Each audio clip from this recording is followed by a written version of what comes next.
kui sa tahad kõige väiksema energiakuluga punktist A punkti B jõuda, siis on rattatee, ühtlane kiirus. Miks see nii on, et miks see jalgratas niivõrd efektiivne on? Ta on jah, selline väga hea inseneri lahendus. Nii et tööle ja poodisõidud saad sa nagu aetud sellega? Ma saan väga hästi aetud. 2013 aasta tudengiprojekt oli hüdrojalgratas.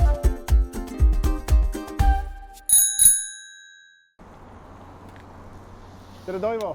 Tervitus! Väga tore, et sa tulid Rattaakadeemiasse rattajuttu ajama. Ma olen ikka inimene olnud siiamaani kogu aeg. Väga hea, lähme sõidame. Lähme sõidame, täna ilm soosib. Toivo, vaata, sina oled inimene, kelle pärast Tehnikaülikool üldsegi loodi, ehk siis insener.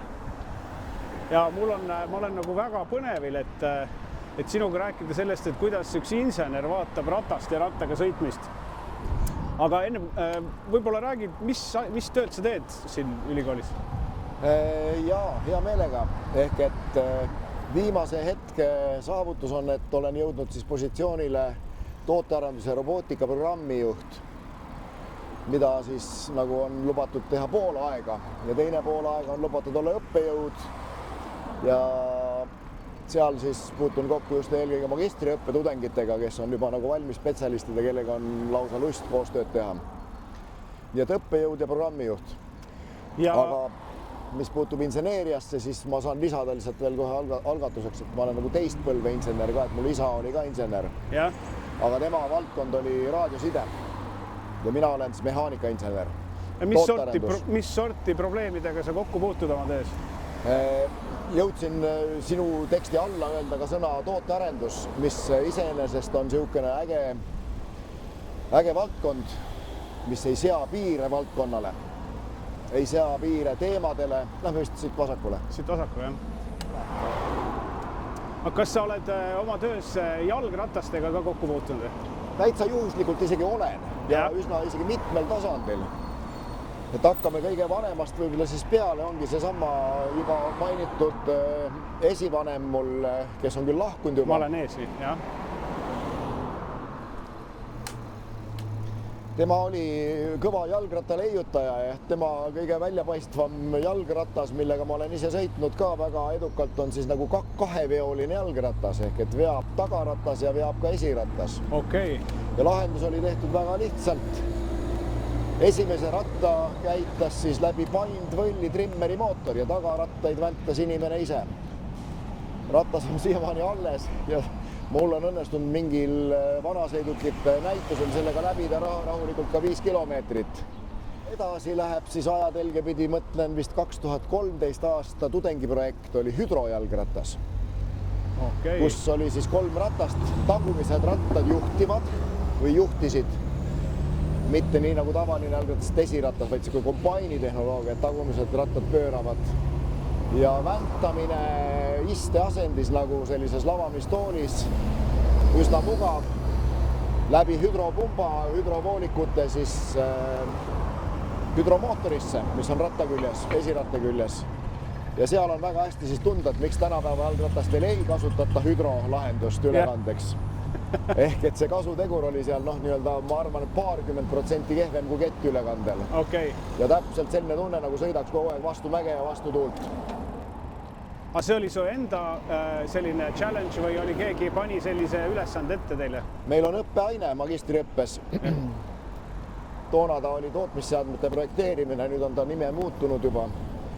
Aga seal on tudengigrupp, kes siis võtab ise endal ülesande, millega ta turundab ülikooli. Ja toona siis sai tehtud selline turundusjalgratas, mis on alles siiamaani 5. korpuse B-hoone teisel korrusel. Seda võib käia külastada ja pildistada. Ma luurasin natukene sinu etist ja ma nägin, et sa oled kuidagi seotud ka Tartu jalgrattaringluse rataste täiendamisega või täiustamisega. Ja see oli ka selles mõttes väga õpetlik projekt, et Tartu vist oli abilinnapea nime, nüüd kahjuks enam ei mäleta.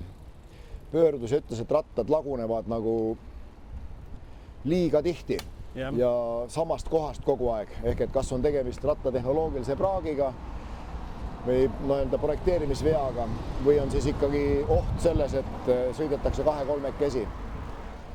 Ja ei läinud väga palju aega, kui leidsimegi vea üles, ehk et põhimõtteliselt rattal oli projekteeritud väga õrn esikahvli laagerduse koostamist selline skeem, kus oli üks millimeetrine plastdetail pandud laagri sisse koostamist nii-öelda hõlbustama, aga see plastdetail siis kippus kontrollimatult kuluma ja kui see millimeeter sealt vahelt ära kadus esikahvlil, siis need esikahvlid hakkasid ropult loksuma. Aha. Ja kui ta juba millimeetri jagu loksub sul seal esi nii-öelda kahvli kogu see koos, võib-olla üle teesid, jah. siis trepist alla sõites, nagu need tudengid seal armastavad sõita, siis ta ikka lõhub väga kiiresti selle ratta ära, nii et esikahvel võis täitsa küljest ära murduda. Aha. Ja lahendus oli väga lihtne, tegime ettepaneku, et te peate kõik linnarattad läbi loksutama ja nii kui te näete, et esikahvel loksub, siis te panete selle uue plastdetaili sinna kohe samal päeval ja pärast seda vead kadusid. Ja ma olen kuulnud kuskilt sellist väidet, et jalgratas on kõige efektiivsem liikumisviis. Kas see on tõsi? Kas jalgratas on kõige efektiivsem liikumisviis? No, kui ma nüüd hetke mõtlen, siis ma võib-olla mõtlen välja veel ühe efektiivsema liikumisviisi. Ja see on siis nagu, ütleme, maavälisel orbiidil inertsiga liikumine kaalutlusolekus, kus ei pea lisama enam energiat grammigi ja ei pea ületama mingeid takistusi. Ma arvan, et see on vist veel efektiivsem liikumine, et siis sa liigud punktist A punkti B energiat kulutamata inertsist. Aga maa peale, tulles 2 jalaga maa peale tagasi, siis võib öelda ilmselt küll, et näiteks käimisega võrreldes on jalgrattasõidul rida eeliseid. Mõtle ennast hetkeks näiteks Nõmme mäele. Nii. Ja kõndides üles kulutad sa energiat, kõndides alla kulutad sa energiat, aga jalgrattaga ei ole vaja ei ole raske arvata, et alla minnes sa võid pidurdada ja natukene energiat kulutada, aga sa võid ka mitte pidurdada ja võtta hoo üles nii, et sõidad pool Mustamäge läbi selle hooga. No, et miks see nii on? Et miks see jalgratas niivõrd efektiivne on? No hakkame siis sellest peale, et see on nagu põhimõtteliselt teistsugune liikumismeetod kui jalgsi kõndimine või siis loomadel käppade peal kõndimine. Ehk et üks on siis sammumine ja teine on veerev liikumine. Ja veerev, suurerattaline veerev jalgratas lihtsalt kohtab väiksemaid takistusi ja on oma põhimõttelt efektiivsem. B siis teisena. Ja ega seal muud midagi väga ei ole, et see mehhanism, mis jalgratas lisab, inimene liigutab jalgu ikka, nüüd me läheme paremale siit. Nii nagu käies liigutab jalgu, liigutab vändates jalgu, aga see ülekanne, mis siis meil on siin esihammasratas, tagahammasratas, kett seal vahel, suudab muuta jalgratta mitmekülgsemaks kui kõndimise. Et jalgratas on abivahend siis jalaliigutuste ülekandmiseks, lineaarseks liikumiseks ehk sirgjooneliseks liikumiseks mööda teed. Kõndimisega saavutame sama tulemuse, samm-sammult. Jalgrattaga sõites iga jala pööre väntadele paneb pöörlema tagaratast, mis veereb siis väga kergelt tänu väiksele veeretakistusele. Kui ma nüüd mäletan õigesti, siis jalgratta korralikult täispummatud rehv, seal ütleme 4-5 paari rõhu juures omas veeretakistustegurit kuskil 0,005 või sinna kanti. Ja näiteks samasugune rehv siis pehmel pinnasel on palju suurema takistusega, et asfaldi peal sõita on selline mõnus kerge tunne. No, ma just tahtsin sinna ka jõuda, et vaata, me keerasime siia kergliiklusteele, eks ole, et siin on hea sile asfalt, et kui palju see mängib rolli, milline pind on, et kus me sõidame, et kui efektiivne ratas on või kui kergesti ta veereb? väga hea küsimus, et seda tunnetabki ennekõike siis, kui meil on Eestis sellised mõisted nagu pinnatud asfalt ja siis puhas asfalt. Siin on meil asfaltkate, mis on pindamata, sinna seda graniit või lubjakivi killustiku peal ei ole. Ja kuuldes häält, mis ratta ja asfaldi vahel siis surin tekib, võin ma kohe öelda, et siin on hea sile asfalt. Ja minu rehv on natukene sakilisem, minu oma suriseb kõvemini, sinu oma on vaiksem. Et siit kohe kostabki siis sileduse hääl. Nii kui ma nüüd paneks kas karedama tee või sakilisemad rehvid, siis ma hakkaks sõidu ajal kuulmagi sellist sõidumüra, rehvimüra. Ja see ongi täpselt siis see energia, mida ma rohkem kulutan, kui ma sõidan krobelisel asfaldil või mitte siledal teel. Ja näiteks, kui ma nüüd läheksin ikkagi terasplaadi peale sõitma, siis siledate rehvidega see oleks ikkagi niisugune nagu haldjas hõljub õhus. Kuulda midagi suurt ei olekski. Aga palju see vahe võib olla, ütleme, niisuguse korraliku krobelise kastkise asfaldi ja siis selle hea sileda sõidutee peal? Kui ma ütlen, siis ma valetan, aga ma arvan, et 2, 3, 5 korda. Ma kujutan ette, et asfalt ja liiv vahe võib olla küll 50-kordne vähemalt. Aga sellise väikse kareduse tõusu puhul seda vahet ma niiviisi ei julge öelda, siis ma valetan. Aga just see hääl on hästi, kujutate ette, et kui te panete endale autosse 10 või 50 või 100 wattise helivõimendusega muusika mängima, siis see hakkab energiat tarbima. Ja te kuulete tulemusena heli. Ja samamoodi, kui sa sõidad jalgrattaga ja sa kuuled kuskilt mingisugust sõidumüra, siis sina järelikult ikka vändates ise tekitad selle müra. Kuskilt mujalt ta tekkida ei saa. Ja siis saab seda ekvivalenti arvutada, et kui kõva see müra on, nii palju seda energiat siis kuskil müraks kulub. Soojuseks kulub ka muidugi. Sa rääkisid ennem sellest, et kuidas jalgratas ehitatud on ja et proovisite täiustada seda nii-öelda selle vesiülekandega või siis sa rääkisid sellest, et saab seda esiratast ka vedada, et siis ta natukene nagu efektiivistab, et kui palju selle ratta efektiivsus sõltub sellest, et kuidas ta ehitatud on. On see lihtsalt see, et veered ükskõik mis ratta peale on juba efektiivne või ikkagi mõjutab see, et kuidas ratas ehitatud on? Mõjutab ikka. Teeme siin väikse pausi jälle. Sõidame mürarikast teest üle. Või kui palju näiteks vaata see kiirendamine ja seisma jäämine mõjutab. No praegu jäime seisma, eks ole. Et kõik teavad, niisugune lükkad käima ratast jälle, siis kulutada õudselt energiat versus pidev liikumine. Mida aeglasem on meie see ühtlase liikumise tempo, seda väiksem on siis see kuluga kiirendamisele ja pidurdamisele. Ehk et täpselt öeldaksegi, et praegu on meil kütusekriis, tahate kütust kokku hoida, sõitke aeglasemalt. Sa sõidad aeglasemalt, kulutad vähem kütust ja pidurdamise, kiirendamise peale kulutad ka vähem. Nii et topelt võit, aga jalgrattaga sõites, loomulikult jalgrattur on esimene, kes lipsab punase tulega läbi, kui on selline hiline kollane. Sest et selle pidurdamisega ja selle foori taga ootamisega ta kaotaks terve väärtusliku minuti ja peaks kiirendama veel takka otsa ka. Muidugi väga ketserlik nõuanne, et ärge foori jälgige, ikka tuleb jälgida. Aga mõtlen see, et mitmel pool maailmas tehakse rattale omaette teid, eks ole, mis nagu nimetatakse isegi kiirteid.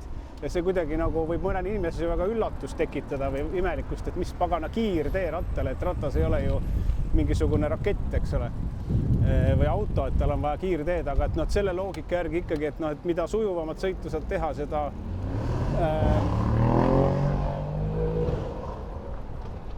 seda vähem sa energiat raiskad, seda meeldivam see sõit on. Ma arvan, et see on jälle niisugune kahe otsaga asi, et kellele mis meeldib, et mõni on selline sõitev vaatleja.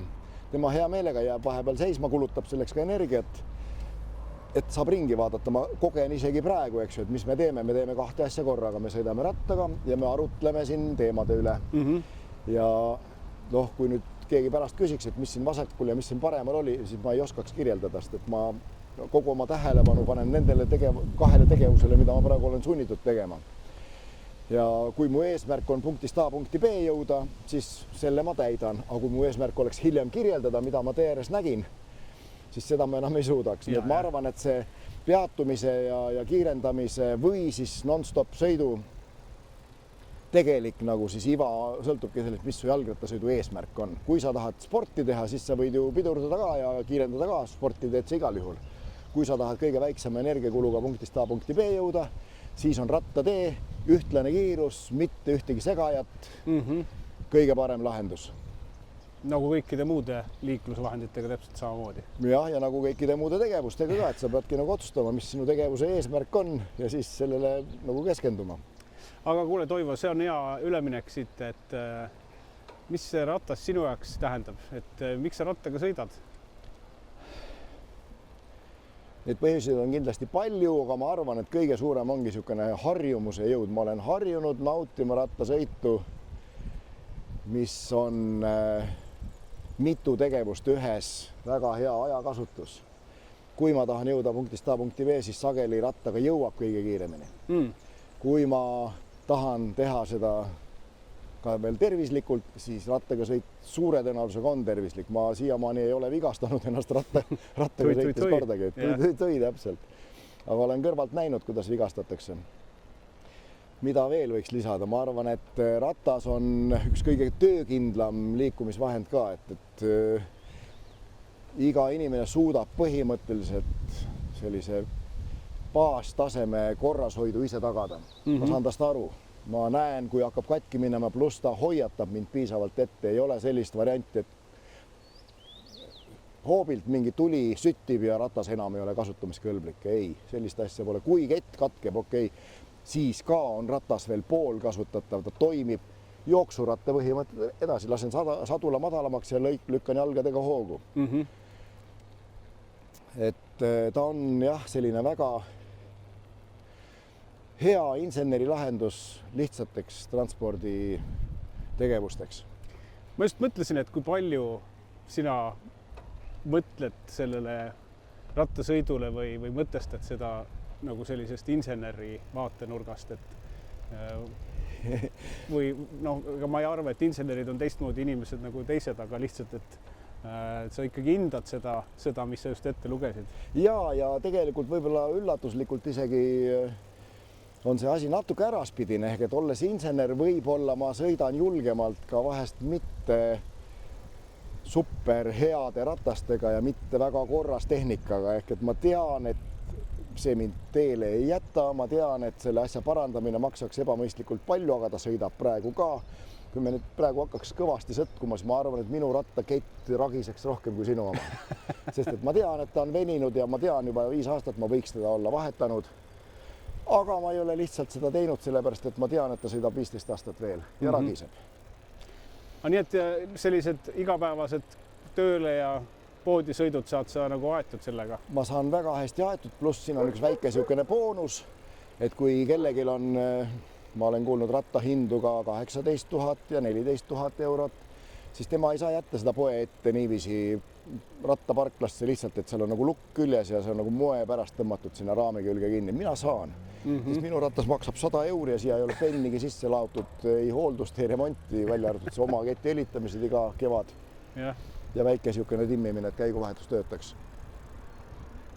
Oled sa kogu elu sedasi rattaga sõitnud või on see mingil hetkel tekkinud?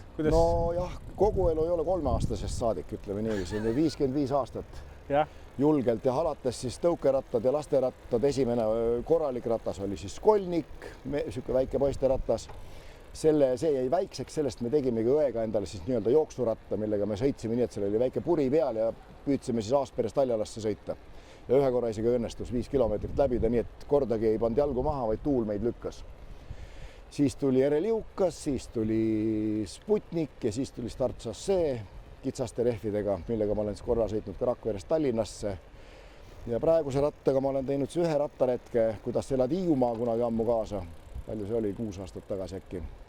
Ja nüüd ta on ikka puhas tarbevahend, et ma sõidan taga lihtsalt punktist A punkti B poodi ja kooli ja kuskile mingit kirju tooma, pakke viima. Seljakott on väga hea pakiraami asendaja, pakiraami mul pole. Aga seljakotti mahuvad kõik asjad ära väiksemad. Nii et kui hakata mõtlema, mida jalgrattaga ei saa teha, siis transpordivahend kauba transportimiseks kaherattalisena.